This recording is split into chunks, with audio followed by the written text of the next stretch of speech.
Hey Dean, hey Jeff, how are you guys? Everybody doing all right? What's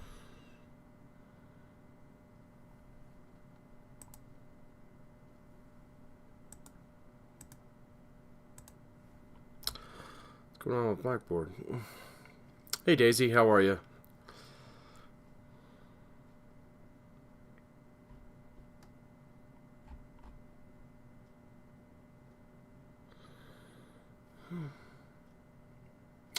I'm doing well.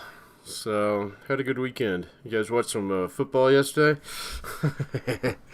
So, looks like Tom Brady's back in the Super Bowl again. So, not that that makes me particularly happy or unhappy. It just is.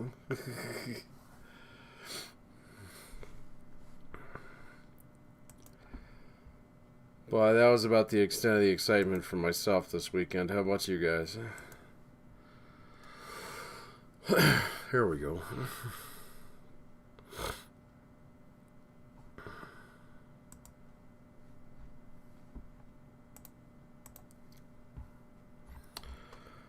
Do anything fun or exciting? Looks like we're getting snow this week. Any skiers out there?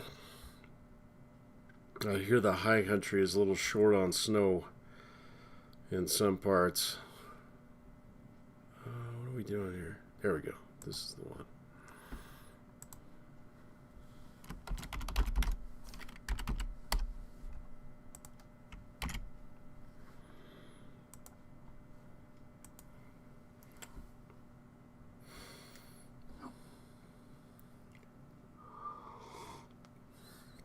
Yeah, I've lived in Colorado all my life. I've never been skiing. I hate snow with a passion. I do all my fun stuff up in the mountains during the summers. So, snow seasons when out, I'll get shut down. My brother's an avid skier, and he's tried to recruit me to it for years. It's just like, I'm good. I don't like the snow. You got a season pass in Monarch? That's awesome. Monarch is very pretty. So I was up in Gunnison, what was it? Not last fall, but the fall. Oh, no, actually, I guess it was like 3 years ago. Whoa, that's been a while. Come to think of it, yeah. And I hadn't driven over Monarch Pass in probably about 10 years. Forgot how pretty it is up there. Snowboarding. My brother started in snowboarding. I think he did that for maybe the first couple of years. And then he actually found that he was a little bit more comfortable skiing after a little while. And so I hear the trick is try one. If you don't like it, try the other. That's cool. How's the snow up there? So, I mean, Monarch's the one that kind of gets a little bit of the short end of the stick, just because of where it is. But I understand it is the closest one to Pueblo, hands down. So that makes sense. But some years they could just get hammered with snow too, so it just depends. Not being an expert on that myself, so. But that's cool.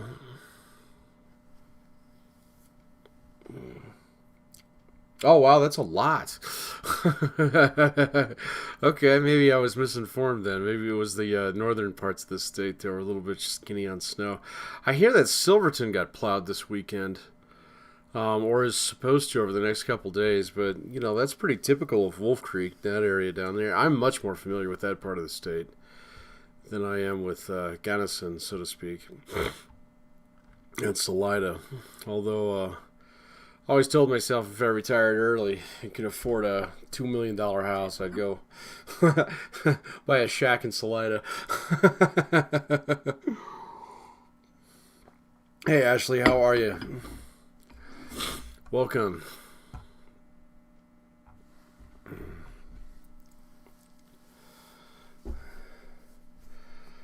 Oh, they don't make their own snow. See, I didn't know that. Yeah.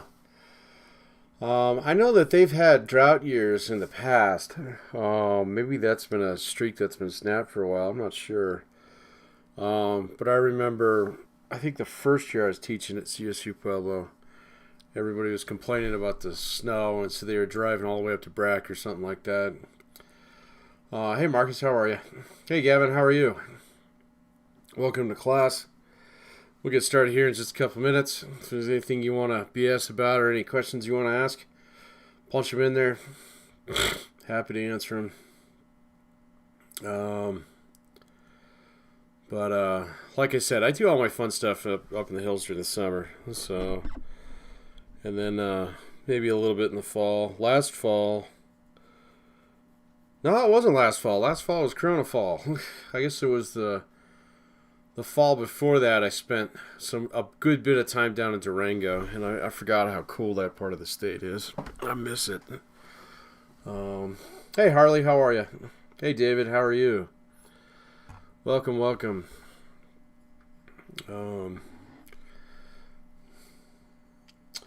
Breck is beautiful in the summer. I probably shouldn't confess this in the live stream, but Breckenridge is best about the second week of September, and that's because that's when they have the annual Oktoberfest, which I could show you my Stein collection. It's upstairs. I've been going. I think last year was the first year I didn't go. Last year they canceled it, and it would have been my 10th anniversary. PC games, Dean, what have you been playing? I just wrapped up Cyberpunk like 2 weeks ago, or like last week, come to think of it. No, Harley, I didn't see that. That's for the next class, right? Well, I'm not going to pull up my email here on the live stream, but I'll check after we get off the live stream here, and then we'll take a look at it by the time we get to the next class if I don't see it there. Yeah, Valhalla. Yeah, I didn't play that. WoW. Yeah, no. I got a couple friends who got back into WoW. That one never got its teeth sunk into me. So, but no. So I just finished up Cyberpunk. That was pretty dang cool. So. A lot of people said, "Oh, it's full of bugs and blah blah blah." I was like, "It's fine. They'll fix it." So, but that's okay. It was pretty fun. I always find something like that to sink my teeth into over the break, and it just depends on what comes out. And I think that was the most recent thing that I saw that came out. Yeah, wow, I never got into MMOs. I don't play well with others. So that's okay.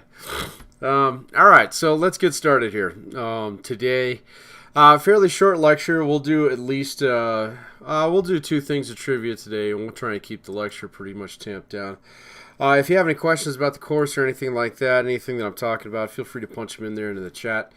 And we will spend some time doing that because we actually have quite a bit of flex time this week because we're only covering Chapter 1. And so we covered a good chunk of it last week, and there's not too much of it left. And so we'll take it kind of easy, but we'll still get at least 2 trivias in today and then again on Wednesday.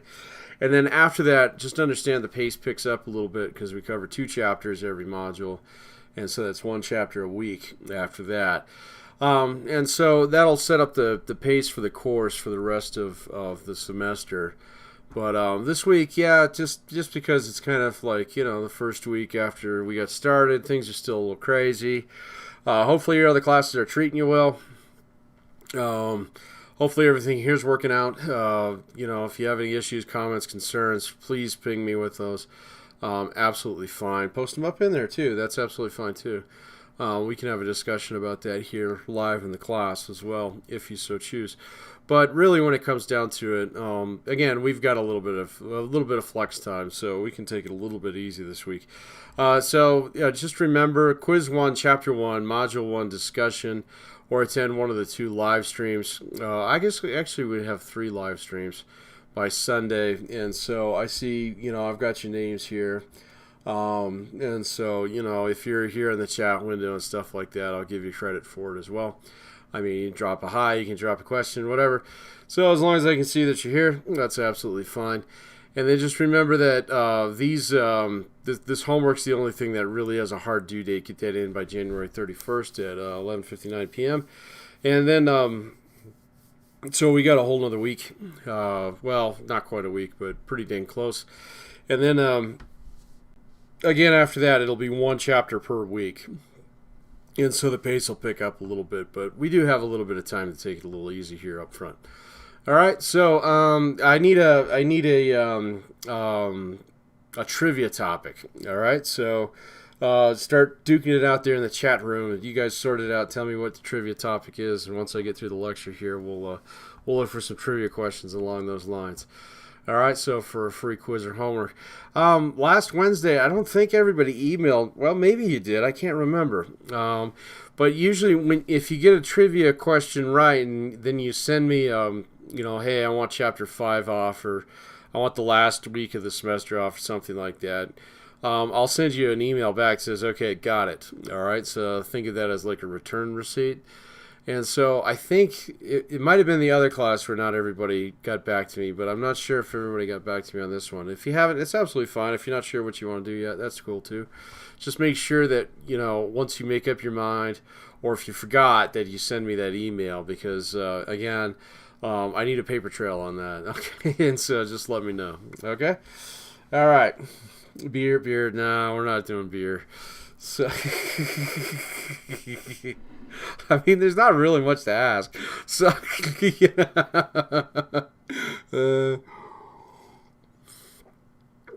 we could do something a little bit more broad than that.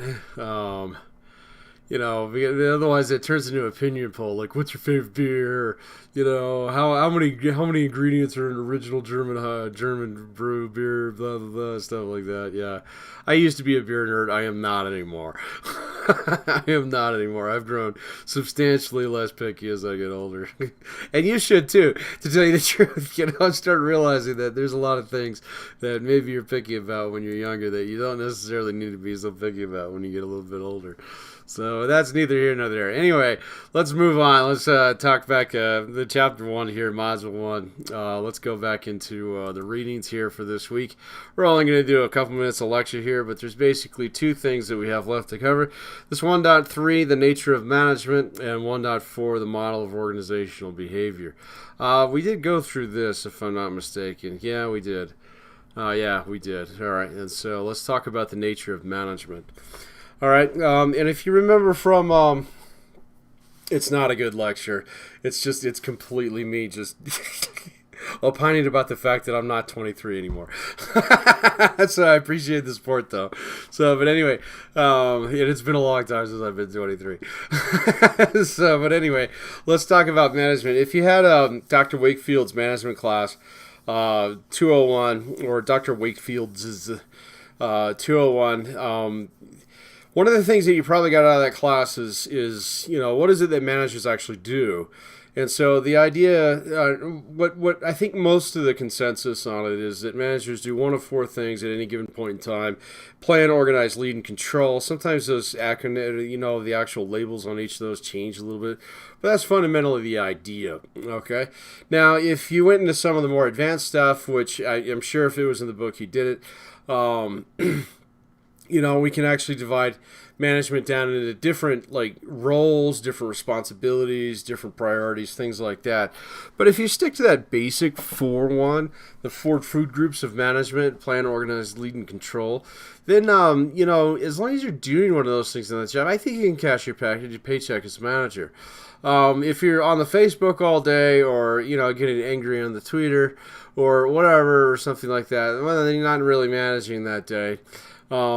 There's certain CEOs out there right now who seem to be a little bit more concerned about what happened in the election than what's going on with their business. And so I wouldn't necessarily, count those as being in the management pool right now.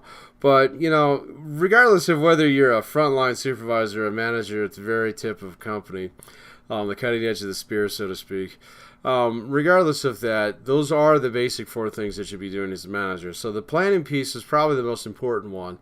All right, and that's where you actually like thinking about your organization, your operation, where it is that you're expecting to go, and how it is that you plan on getting there. The cool thing about the planning piece is that you can daydream as much as you want, and you don't have any impact. There's no consequences yet on the lives of the people who work for you.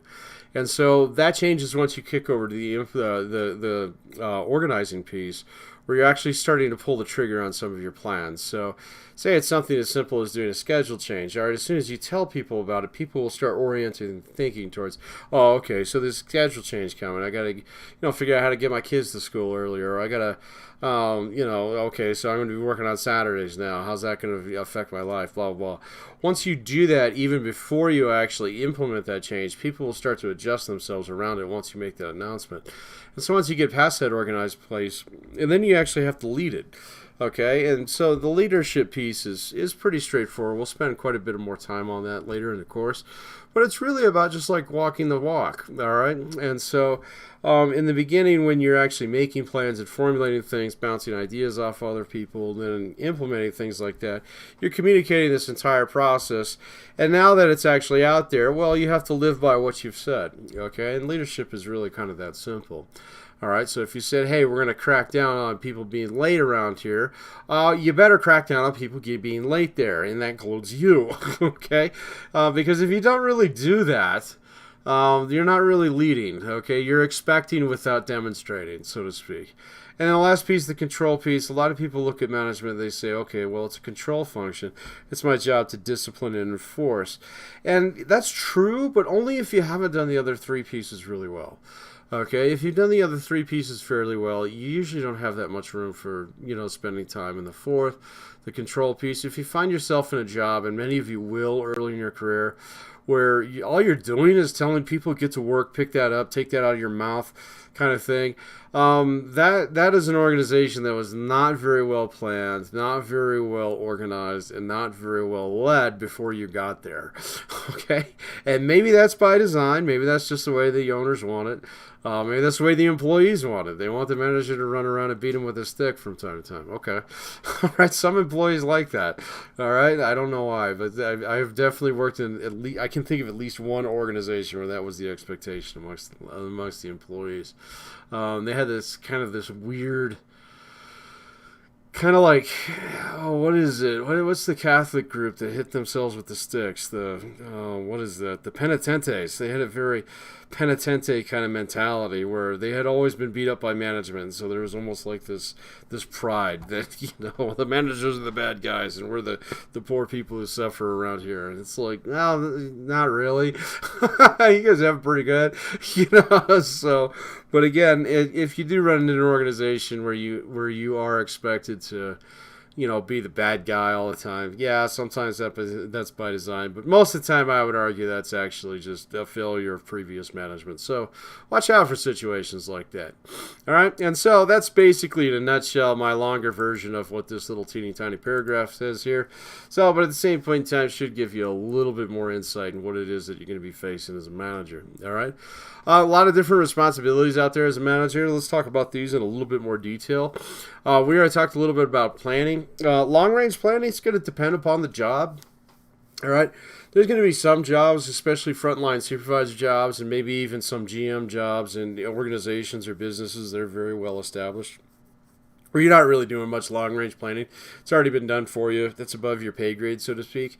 If you're an entrepreneur, that's completely different. You better spend time doing this. Where's my business going? Where do I want it to be in 6 months, a year, 5 years? That 5-year question, that one's really hard to answer, but the 6-month one, that should always be on the top of your mind. All right, controlling, the next function here, managers evaluate, take corrective action concerning the allocation and use of human, financial, and material resources. The control function, again, it's about monitoring, it's about maintaining, and it's about enforcing consequences more so than anything else. And we're going to come back to that quite a bit. So, one of the things that you need to understand as a manager is that in a lot of cases, it is absolutely positively not only your responsibility, but it is, it's basically what you're paid to do, is to enforce consequences. Sometimes it's your superpower. It's the only thing that you can do, all right, that nobody else can do. And so, we're going to come back to that quite a bit later in the class when we talk about things like negotiation, conflict resolution. But understand that is part of the job. If you're not comfortable being a little critical of individuals, and you don't have to be a jerk about it. Nothing in management gives you license to be a jerk to other people. But you do have to be the person where when there's things that are going on in the office that are not cool, you need to be the person who says, that's not cool, stop it, or else. And then if you do make one of those like or else kind of statements, make sure that you can back that up immediately. If you can't back it up, don't say it. Okay? But really when it comes down to it, that's going to be a part of your job. And so regardless of where you're going after this and what kind of field you're in, some of you are going to get dumped directly into management jobs if you're in AIM or if you're in construction in management program, even some of y'all in IT. You're going to get dumped into a management job pretty quick. I'd push back on that a little bit if you're not quite willing, ready, and responsible. No, I'm not going to say responsible, but if you're not quite willing and ready to be the person who, you're not going to be everybody's best friend on the job, because you're gonna have to hit people with the hammer every now and then. All right. So now, and likewise, if you're the person who likes to hit people with the hammer, don't be a manager. Okay. So that's not good either. You need to go I don't know, walk around the forest or go skiing for a little bit, or pick up a hobby for a little while or something. Just take that hard edge off there a little bit, because that's not what it's about either. All right. So I don't want to opine on this too much, because we will spend a lot of time on it in the future. Environmental scanning, knowing what's going on around you, really, really important, especially in certain industries where there's business changes all the time. Now, COVID blindsided a lot of people last year. That's not to say that some people hadn't seen something like that coming and done some preliminary planning on it, but that's not really what I'm talking about here. I'm talking about like certain industries where it's particularly volatile. Like if you're in anything, like I was in the travel industry, I worked in the airlines for 13 years. Nobody's really kind of saw 9/11 happening, even though we had metal detectors in the airports and stuff before then. But even before that, the airline business was extremely volatile. All right, so oil prices would jack the entire industry from time to time. All right, so if you had any kind of like bug, and so COVID's a big deal, much more than anyone that I've ever seen. But I remember going through things like the swine flu or H1N1. This was like a decade and a half ago. All right. And so that would freak out everybody on the travel circuits as well. And so the whole industry was just a constant rolling train wreck.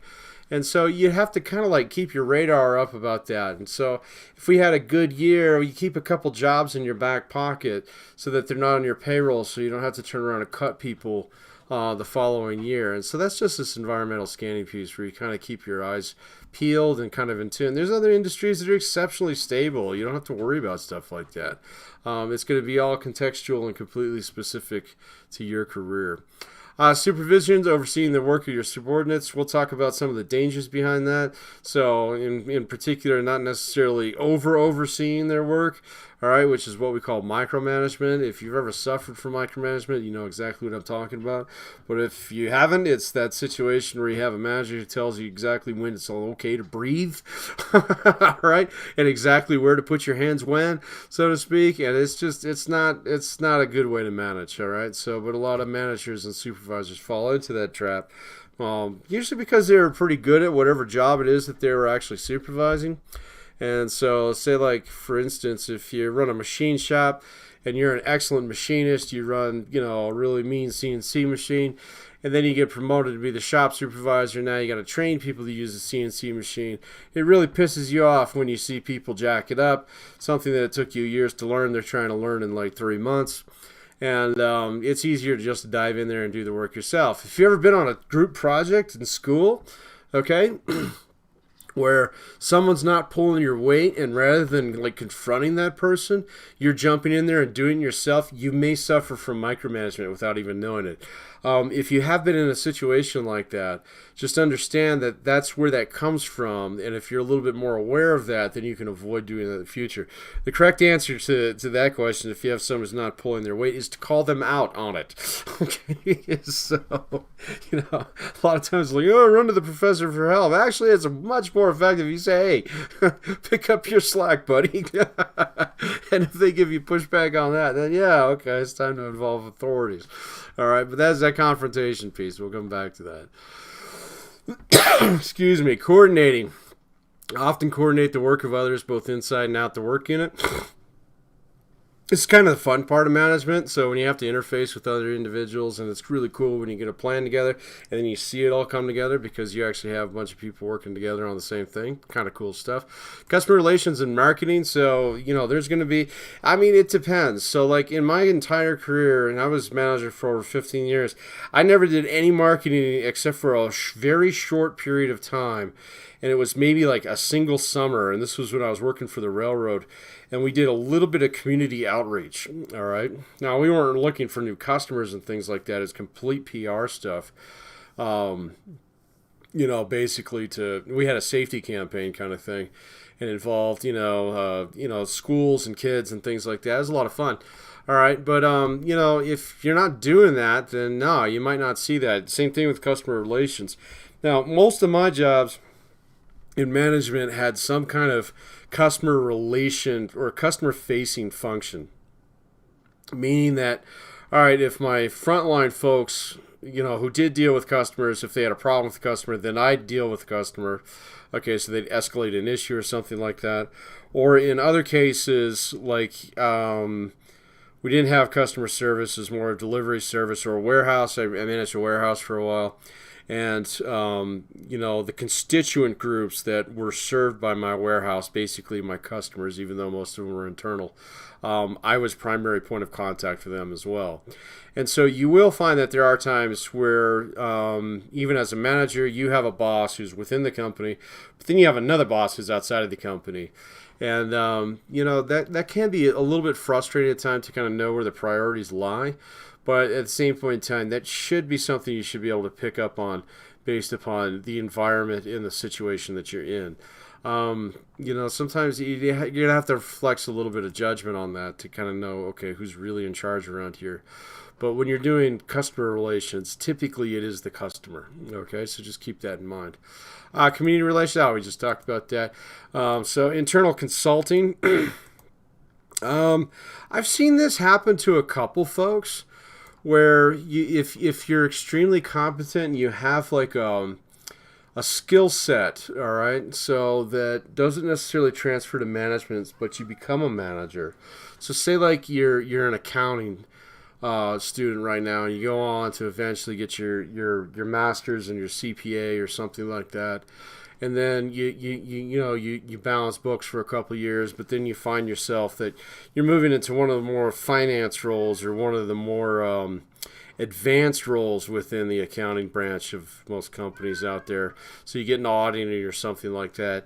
Then you can take a lot of that expertise that you did, and you can peddle it around other parts of the company there. Say, hey, if you get audited, this is what's going to happen.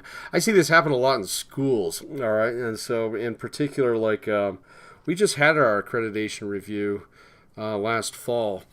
But if you've been through the process before, and if you've done really well with accreditation, then there's opportunities for you to actually go and kind of consult with other schools and say, hey, we just had ours, this is how it went, these are things that you should be doing. And so, and that exists across the board. You're going to find that in all different kinds of industries. Again, it's going to be specific to your own career path. So, and then finally, monitoring products and services. Honestly, depending on the job, you're going to spend either 90% of your time or 0% of your time doing this. All right. If you're involved in any kind of production or anything like that, any kind of manufacturing process, I guarantee you're going to be involved in product quality review. There's another thing out there called TQM, Total Quality Management, which you'll be spending some time in. And even if you get into something like finance, you'll be auditing your own transactions over time to make sure that there's no mistakes and things like that. And so, yeah, this does occur. I think in all my management jobs, there's been some element to this. Even in the airlines, I mean, monitoring projects and products and services, like, did we get planes out on time? How many bags did we lose? So things like that. I could tell you which airlines. Well, I don't know. It's been what? Oh my God, I haven't worked in an airline since 2008. 2008. The last airline that I worked for was Frontier, and that was 2008. And in 2008, we were hands down the worst airline in terms of losing your luggage. I mean, if you were flying through Denver and you had less than a 15-minute connection, it was all on the same concourse. It was all on A concourse. But if you had anything less than a 15-minute connection, there was like a 100% chance that we'd lose your bag. Oh well, that was a long time ago. Maybe they got better at it now. I have no idea. So anyway, all right. So screw that. Time for trivia. What kind of questions do we have? Beer questions in here. Food. All right. I like food. That sounds good. Let's find some food one. Maybe there's a beer one in here. You never know. Let's see what we find. Gotta find one with lots of them on here. Let's see what we got. Food is good, but this one will be for a free quiz or homework today. And that'll be your choice. So, first person to answer question. Oh my goodness, there's a lot of them here. Oh, that's easy. Let's do something.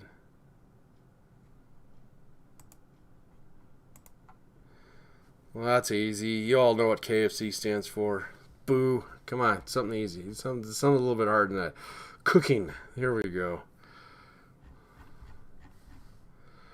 Let's see. I don't even know how to pronounce that, so we got a little bit too interesting here.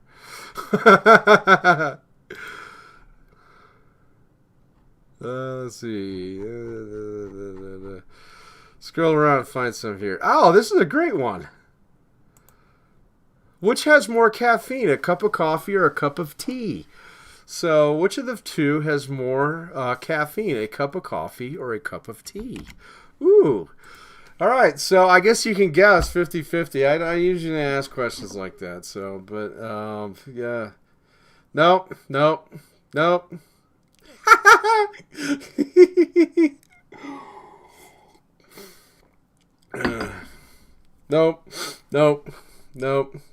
Nope. No, man, everybody's saying tea.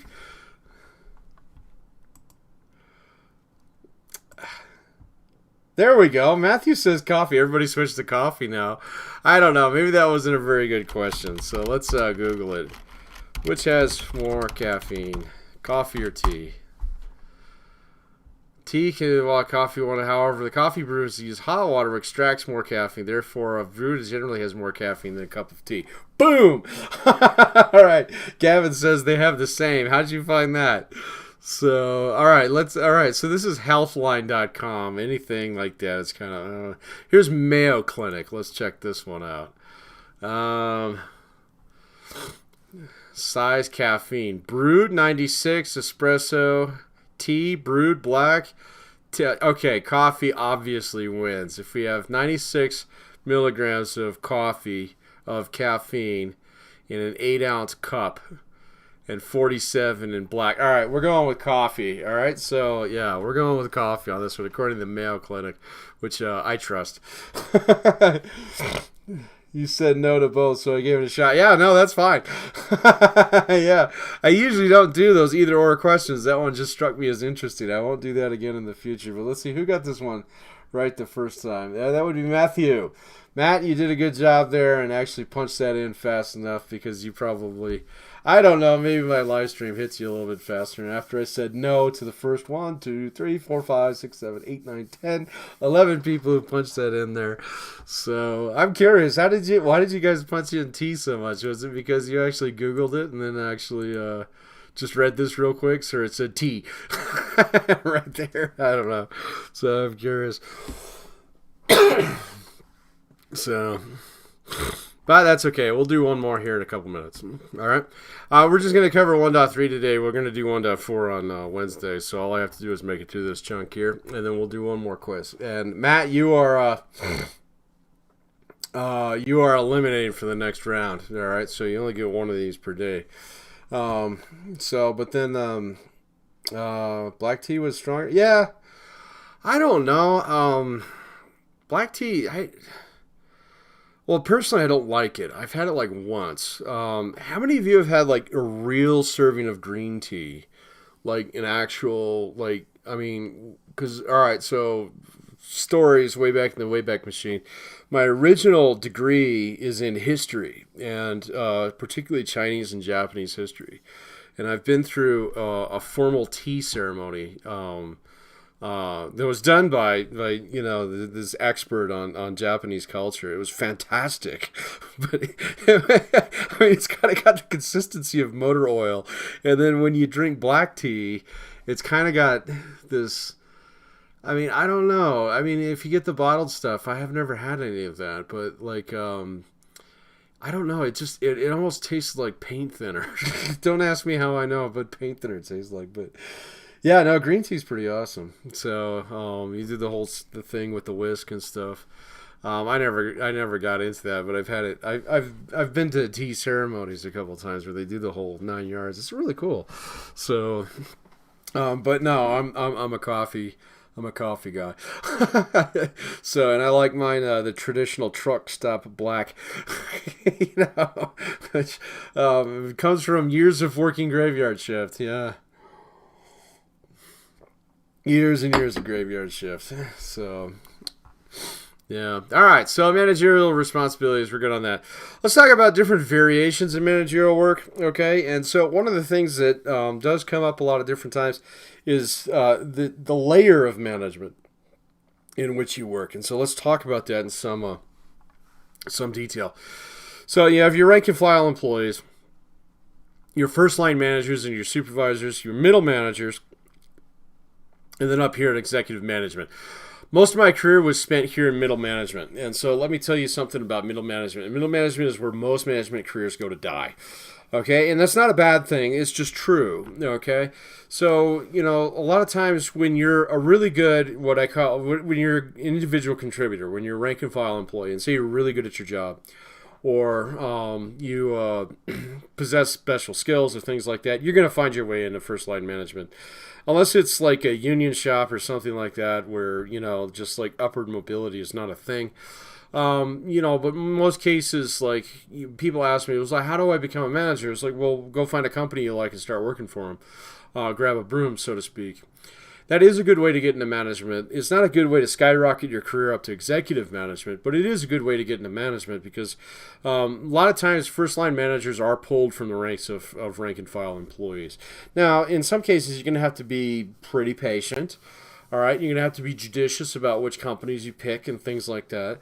So, for example, in the MBA program, I've had several students who went to go work at the Target Distribution Center. So there's a big Target Distribution Center out there. They're constantly hiring frontline supervisors and things like that. And so, yeah, but you work this really grindy kind of job for the first couple of years. But that company actually does a really good job of opening up more management opportunities in middle management once you actually make it to this line. And if you can't get in the supervisor ranks right off the bat, then okay, just go work at the store for a little bit. All right, do your job, show up on your shift, don't complain about it. Next thing you know, you're going to find yourself in a management role. All right. There are other companies out there where getting into these management roles is virtually impossible from the inside. Okay, so watch for things like that because they do exist. If you really have your heart set on a particular industry or a particular company, research that first so that you know at which level to come in. All right. So because sometimes there's companies out there, oh, I'd love to be a manager for this company. I can tell you right now, right off the bat, when I work for the railroad, there is no path to get from here to here. It is completely shut off. They do not let you do that. They do not let union guys become management guys ever. Okay? They used to back in the day. They don't do that anymore. It's very, very rare where you find rank and file employees who are actually make it a little bit further, all right, in this. And so there are industries out there that are like that, all right? First line management supervision is a little bit more difficult, and it's one of the ones that you're going to be expected to do earlier in your career. So a couple pitfalls to watch out for on this one is number one, all right, don't ever approach a job like this in the beginning, especially if you haven't been doing the job for a little while, or at least within the same industry, with any even hint of like entitlement to it. Okay, so be very humble, be very willing to learn new things, be willing to make mistakes. The sooner you're able to do that on a supervisory level, the easier the job's going to go for you. Okay, so my best piece of advice that I can give you for this: if you find yourself in a frontline management job, seek out a couple of your senior employees, or at least people who seem particularly solid, and pick them for advice. Okay, so if you guys spend any time in the service, these are your senior NCOs. And so if you have a good second lieutenant come in, the ones who actually know what they're doing and they're actually going to try and make it pretty far in the service, they'll seek out, the first sergeant or something like that and figure out, hey, what's going on around here? How can I help you do your job? Okay, if you can do that as a frontline manager, the next thing you know, you're going to be able to figure out real fast because you're going to learn a lot faster if you actually can co-op some of that talent in there. If you run into it and you just pull the lessons that you learned from school and things like that, you're going to run into trouble with that. Second piece of advice for first line management is if you were a rank and file employee, don't manage the people that you used to manage to work with. Now, unfortunately, a lot of companies kind of paint you into that corner. And so in that case, just kind of use it as a probationary period, okay, so to speak, and use the time that you have there in order to get yourself into a situation where you're not managing people that you used to work with. Okay, it's happened to me a couple times in my career. It's never worked out. I've seen dozens of other people do it. It rarely works out. And there's always going to be the kind of this begrudging, Pat's a regional GM now, and he used to sweep the floor around here, and I used to, he was my probie, blah blah blah blah blah. That is never going away. Okay? That will never go away. And the people you work with will always feel entitled to a piece of your success. Okay? And you need to get away from that if you're a manager. All right?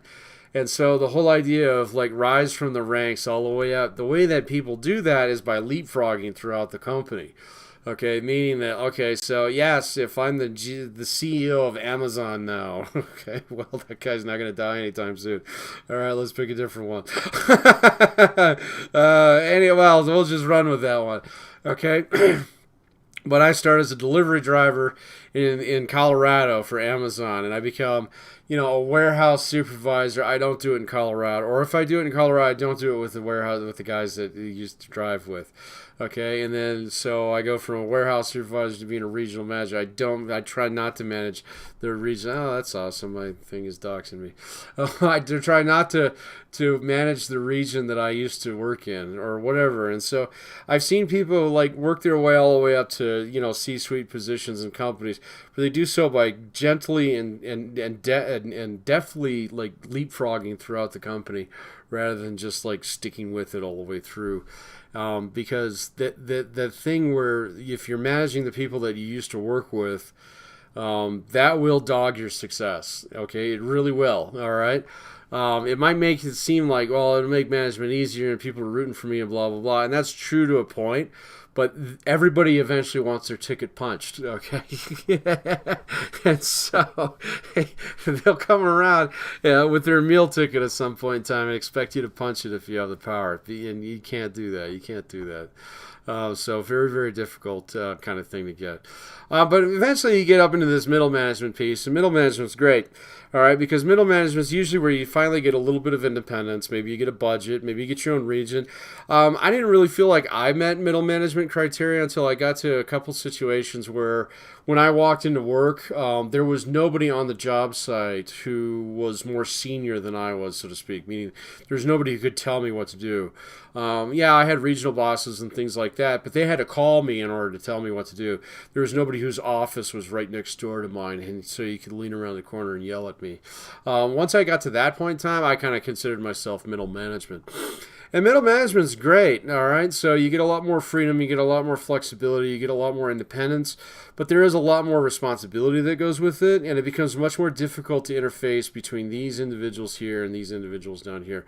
So your frontline supervisors are always going to kind of align themselves with their employees in some way or another, unless you're gunning for your job. And executive management is always going to try and align themselves with wherever the company's bread is buttered, so to speak. So sometimes, in some cases, that's with customers, sometimes it's shareholders. All right, sometimes it's like the original entrepreneur of the company or something like that. All right, so it'll be pretty easy to figure out where their alignments are. And unfortunately, middle management, this middle piece, means that you're going to have to interface between the two of them.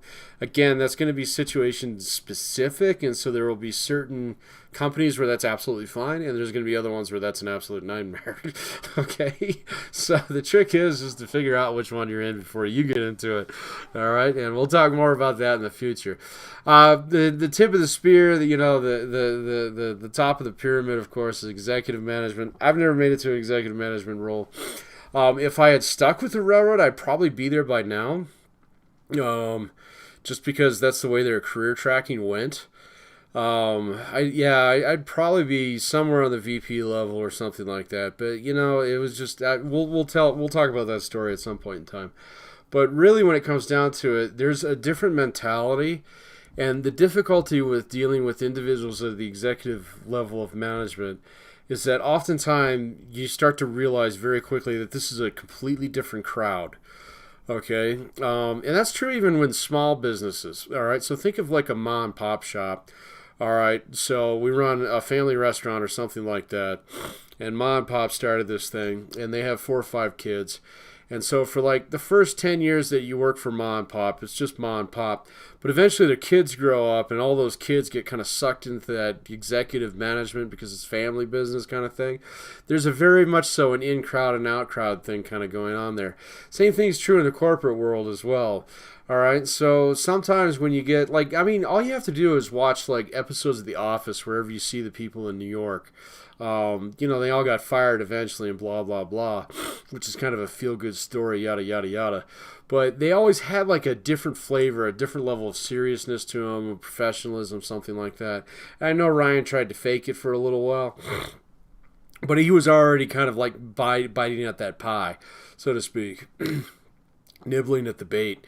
And so you do see instances in corporate culture where people who are on that level of the company, they start to behave a little bit differently. And sometimes that's because they run from different circles, so different social circles. If you actually took a look at I'd say most of the C-suites of all your Fortune 500 companies and definitely all your tech companies, it's going to be pretty hard for you to find someone in, a VP level or above who doesn't have an Ivy League education, and unfortunately that's just the way it is. Now, that's not universally true, okay, but it's true enough where we can make generalizations about it and say, okay, so if I was to grab any rando executive for Apple, chances are he probably went to some school with a little bit of ivy on the tower. So, and so, you do start to interface with them in different ways. The exception to that rule, of course, is entrepreneurship. And there are a lot of companies out there that do operate off the idea of kind of the bootstrap mentality.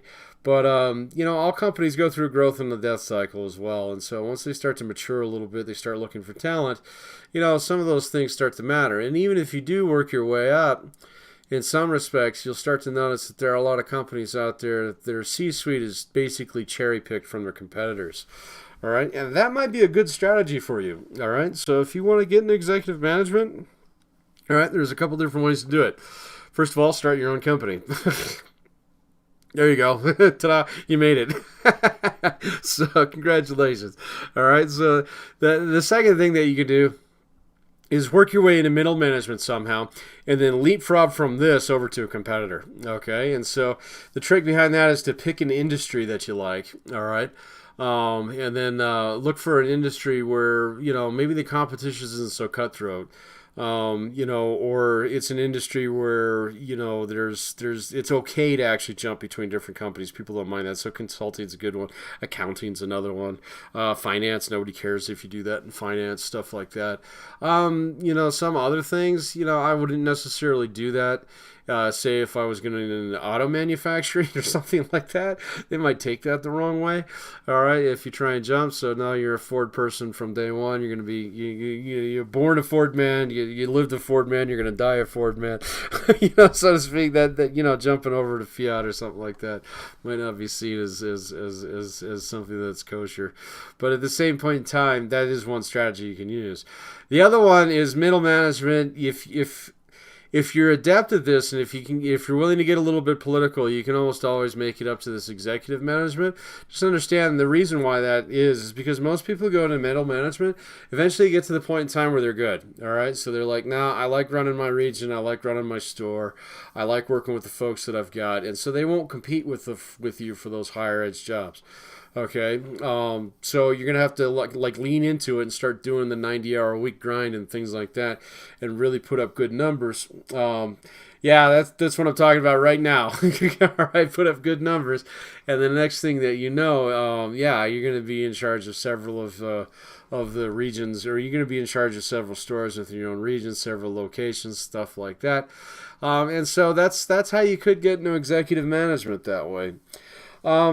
My question for you is, why would you want to get into executive management? You have to think about that very, very carefully.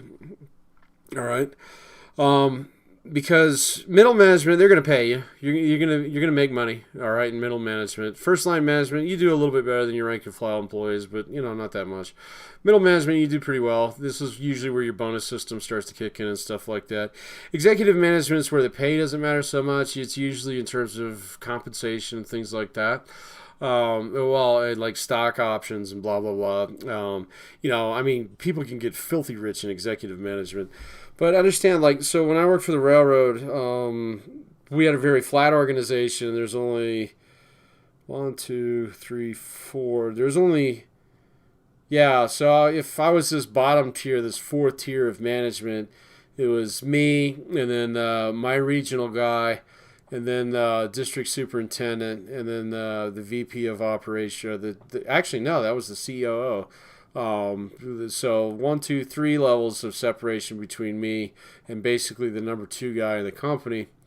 This number 2 guy in the company, when I worked there at that point in time, was proud of the fact that he had 3 ex-wives, and he was always looking for number 4.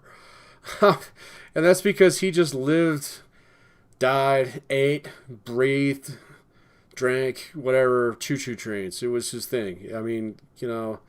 The guy would call me at like 2 o'clock in the morning. I'd be like, "What the hell are you doing up? Your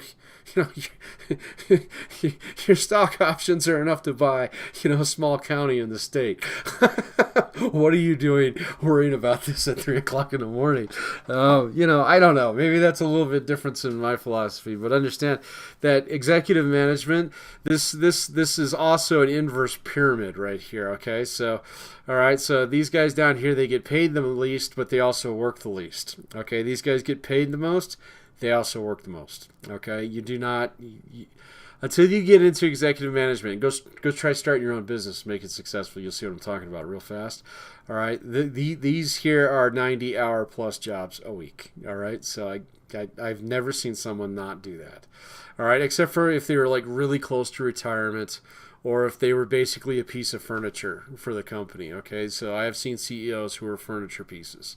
Okay, their job was to go spend time on Capitol Hill or something like that. They didn't manage anything, So, I mean, yeah, but those gigs are rare. All right, so like Jeff Bezos, Elon Musk. Elon Musk is famous for like not like getting but 2 hours of sleep at night. If you can do that, that's fine. All right, so ask yourself, can you do that when you're 40? I question whether or not he will. And so those of you who are Tesla fans out there and things like that, yeah, I have some Tesla stock too. It's great. Okay. I'm not putting all my money in that because I think there's a pretty good chance the guy winds up dead of a heart attack, at some point in time in the next 5 years. So, be careful about that. Right? All right. So anyway, that's your different layers of management and how you kind of get into it. And one of the things that you want to understand about these is that each one requires different skill sets. Your first line managers, you need a lot more technical skill sets, and you need a lot more human skill sets, meaning that you need to interface well with your people. And you need to know how to do the job to a certain point. Do you need to know everything about the job? Absolutely not. Okay, so and I wouldn't don't beat yourself up. You can't go into a situation like you can go work at a steel plant and actually expect how to know how to roll bars just as well as everybody else there the first day you show up. That's ridiculous. Some of those guys have been doing it for 20 years. Okay, same thing's true over here. On the executive side, you don't have to worry too much about the technical piece. Okay, so the higher you go up in the organization, the more that you know about the actual job becomes much more irrelevant. By the time you get to the executive level, I don't expect you to know everything about, accounting. That's why you have a CPA. You better not pretend that you know everything about labor law without having a lawyer. Okay? You're going to be outranked by that lawyer anytime you try and talk about it. All right? And so at that point in time, most of your skill set needs to be in the conceptual side, the strategy oriented. Where are we going as a company? Can you see through, the BS that's going on out there and things like that? Can you make effective decisions and take responsibility for them? Those are much, much stronger conceptual skills than anything on this level right here. And so the real trick to rising up in a company is switching from this to this over time. All right, I got pretty good at middle management because I'm pretty good at balancing these three things. All right, so there were times in my career where I spent way too much time trying to figure out the job when I didn't really need to know the job. All right, I just need to know how to tell other people how to do the job. Okay, that's a human skill. That's not a technical skill. All right, but this one starts to replace this one in some respects. Same thing up here. You got to start baking some conceptual skills in it because you're going to avoid all your own landmines. All right, if you start to see, oh, wait a minute, if I spend all the money on the budget this year, or if I don't spend all the money on the budget this year, they'll turn around and give me less next year, which next year will be a down year because this year's been such an up year, and we have to do a bunch of renovation and maintenance around here, so we won't have quite as much capacity to take care of customers. Yeah, I better not spend all that money. So you start to find things like that after time. Uninvolved CEOs. Yeah, you do have some of those from time to time. It's going to be dependent upon the company. I can think of two examples in my career.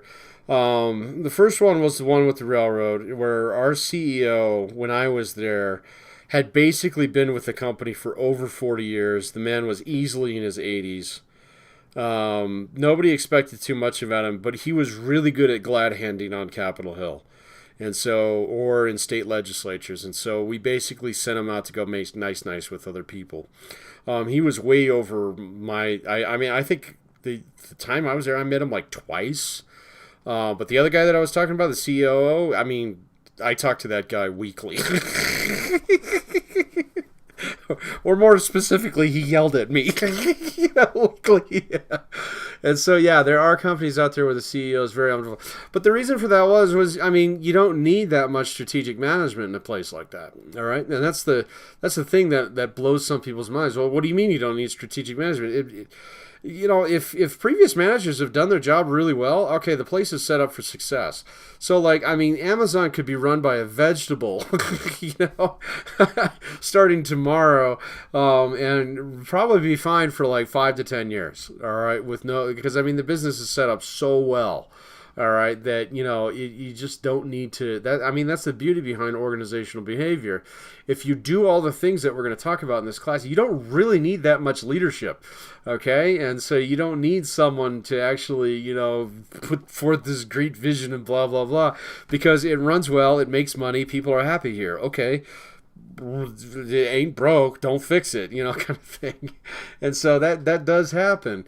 The other place that you do see it is sometimes you do see organizations with a CEO who's got a very different axe to grind. I think Elon Musk kind of borderline falls on that one, and so that's why I'm a nervous Tesla investor. Okay, I'd rather have him focusing on Tesla than thinking about SpaceX or tweeting about submarines and saving kids trapped in a cave somewhere, or getting involved in lawsuits, or being on Joe Rogan. I mean, I kind of want the guy not to do that. All right, I want you to focus on getting my share price up, dude. So, and so sometimes you have CEOs like that too, who maybe they don't focus on the organization quite as much as they should, and so they appear to be much more engaged in like the direction of the company than what they are. I guess that's my point right there. And so, yeah, there's, every company is going to have a little bit of a different stripe depending on what it is, what it does. But at the same point in time, there are kind of like bedrock rules around out there that, companies that are really well run, and typically you know of them because you deal with them all the time. I mean, can anybody here tell me the CEO of FedEx is? No, it's because that guy's out there doing his job. Or the same thing is true, in some other industries as well that maybe you deal with quite a bit. I mean, well-run companies are not hard to find. Okay, so well-run companies with famous CEOs are a little bit more difficult to find. All right, and so I hope that clears that up for you in some respects. All right, 21st century managers. So just real quick on this, and we'll wrap up. Things that you need to think about moving forward. Thinking globally. All right, so globalization's a thing. It's going to be a thing. All right, barring nuclear war, World War III. All the trend lines point towards, more and more integration of products and services across the face of the planet. I mean, the fact that we're doing class like this now is just a testament. I mean, it's working too. That's the thing about it that's kind of interesting, is that a lot of these things, like, that, oh, well, you can never do a sales call over, Zoom, blah, blah, blah. People are doing it every single day and it's working fine. All right. And so, or, some of the other things, we're going to start to realize, one of the things that people, really miss out there, I think more so than anything else, is just, going and hanging out at a restaurant with friends and stuff like that. So, of course, that's going to be a thing, but these are all global things out there. And you start thinking about, like, things that affect global society. You're going to start to affect all economies across the globe in one way or another, just because it's becoming so, like, intertwined, which I'm going to argue is a good thing. All right. So, in a lot of respects, it's a very good thing. Because what's the old saying? When goods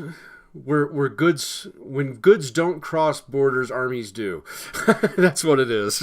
Yeah, armies are bad, so especially in the nuclear age. But anyway, that's neither here nor there. Master of technology, yeah. So that's one thing that a lot of folks are definitely pointing out. Technical proficiency is definitely something that you need to be comfortable with as a manager. All right, the minute that you get on on the job out there, you're gonna run into some of those managers who've been around for a little while, who still don't quite have the email thing down, and so they send you this 5-page email, and then they rant later when you only read the first paragraph, kind of thing. So understanding technology, and more importantly how to use it, is really, really important. So leadership that embraces vulnerability, we're going to talk about this quite a bit. So we've gotten to the point in time in leadership studies where we're not entirely convinced that there's a secret sauce that makes you a good manager, but we do know that paying attention to your followers and actually getting them to trust you first is really the key. Okay, followed from the front motivator. Again, this is still a little bit up in debate. All right, but they also understand there is a little bit more consensus that in the past we used to have this idea of the manager as a shepherd who, kind of lead from behind and get all the stray sheep, kind of going. That doesn't work quite as well as we thought it did. This one, great communicator, absolutely. You have to be able to do this, okay? And let me just leave you kind of with an anecdote on that one. So there are two qualities, all right, that separate good leaders from great leaders, okay? Well, I guess I should put that the other way. Great leaders from good leaders. And that's an above-average ability to speak and an above-average ability to write. All right, so if you've neglected either one of those two, and if you want to become an executive, things like those are the two skills I need you to work on. All right, so and you might say, oh, speaking, what do you mean by that? Well, you have to be able to interface and interact with people in a way that's meaningful and genuine. All right. And if you're nervous about speaking in public, so if you're the person who never wants to do the class presentation, start volunteering for those. All right. Just get used to it. I used to be extremely introverted. All right. Until I actually used to do stage performance, like 20 years ago. And the first time that I did one, lost all my fear, like right off the bat. First time you get up and make a fool out of yourself in front of 2,000 people, you kind of get used to that. All right, and so find ways to combat that. And then the writing piece is just as important as well. All right, so when you're actually writing, a lot of times you just think, you don't really think about it. You don't think about how it comes across to your audience and things like that. You need to start doing that. All right, so and people ask me this one often, well, why do I need to write? I just go around and talk to everybody. Not when you have 300 employees, you won't.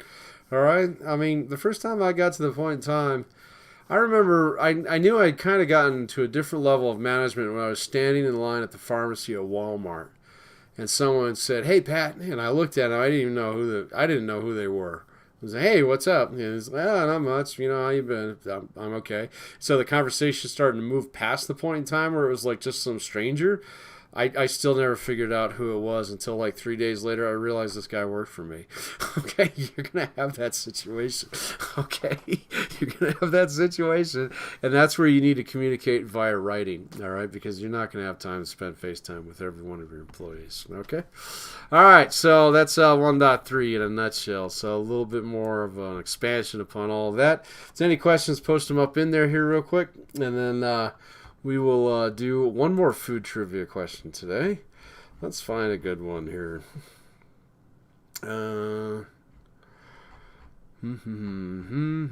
Let's see. Ooh, look at all this ethnic food and stuff here.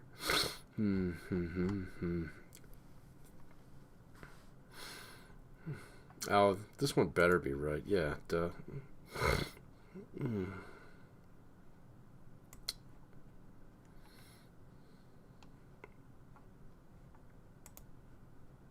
Oh, that one's easy. You should know that one. Ah, you might not. I don't know. All right, so here we go. Pita bread originated from which country? Pita bread originated in which country? Here we go for free quizzer homework. Where does pita bread come from? It's used in a lot of places. We'll see if people actually know where it came from. It's used in a lot of places. Pita bread. Where does it come from? Oh, actually, most of you should know this one. So, I don't know. Food in Down in Pueblo is pretty good. So, yeah, I know there's at least... No. Yes, Harley, you got it. Correct. No, it's not from Germany. Those are potato pancakes. It's from Greece. Yeah, that's correct. All right, good job, Harley. We got you in there in the beginning. No, it's not from India. There is a bread that comes from India that is very similar to pita bread. What is it called? It has a different name. It's really, really good. Gosh, it's been ages since I've had Indian food. So, good beer is from Germany. That's incorrect, Jeff. Good beer is from Colorado. Although, all right. So, yeah. Okay. So, this is where we get into, like, the debate in some respect. No, you're fine. You're fine. So, what is it? So in the MBA program, I've had a lot of good German students over the years. Not right now because of the COVID and things like that, but over the years. And I always asked them, I was like, all right, so in the state of Colorado, have you had a chance to drink the beer? And all of them were like, oh, yeah. So, because Germany, I guess that's something you do when you're like 12. I don't know. But, all of them, I was like, yeah. It's like, okay, so what beer in Colorado actually tastes the most like good German beer? And their answer absolutely blew me away. They said it's Coors Original. All right. Said, it tastes almost exactly like, what you can get at a place like Oktoberfest in Munich. All right. Except for the fact that it's cold. All right. And that's a bridge too far for me, guys. I just cannot drink beer when it is not cold. So, no, I have not. I will go someday. So I will go. I have made that promise to many of my students in the past, and apparently, I'm going to find out where the good beer gardens are. So, but that's enough talking about beer for one day. All right. So, and food as well. So, all right. So, in a nutshell, just remember the things we were talking about today. So, the different layers of management, the different types of managers out there, and the different expectations that are going to be placed upon you. When we move into model of organizational behavior and management, we'll actually talk a little bit about the science and kind of like the art of teasing out information from organizations that we can use in order to make better ones down the road. We're not going to spend too much time on that, but we will do at least 2 more trivia questions on Wednesday, and so I hope to see you there. All right, guys, that's it for today. You're off the hook. Thanks for playing. If you got one of the quizzes today, yeah, I'd love to, Joe. I'd absolutely love to. But not this year. So maybe next year. So, but if you got one of the 2 quizzes today, please, or quizzes or homework, email me, let me know what you want. I'll get it punched in there. And if you didn't get one today, no problem. Think of a topic. All right. So, because we're done with food, I think we've talked enough about beer today as well. But if you've got a good topic that you want to do on Wednesday, think of one, and we'll go ahead and we'll get it going. So, all right. I hope to see you there. Take care now. Bye. Have a good afternoon. Enjoy the sunshine, if not the temperature. See you later. You bet, Ashley. Have a good afternoon. We'll see you on Wednesday. Bye now.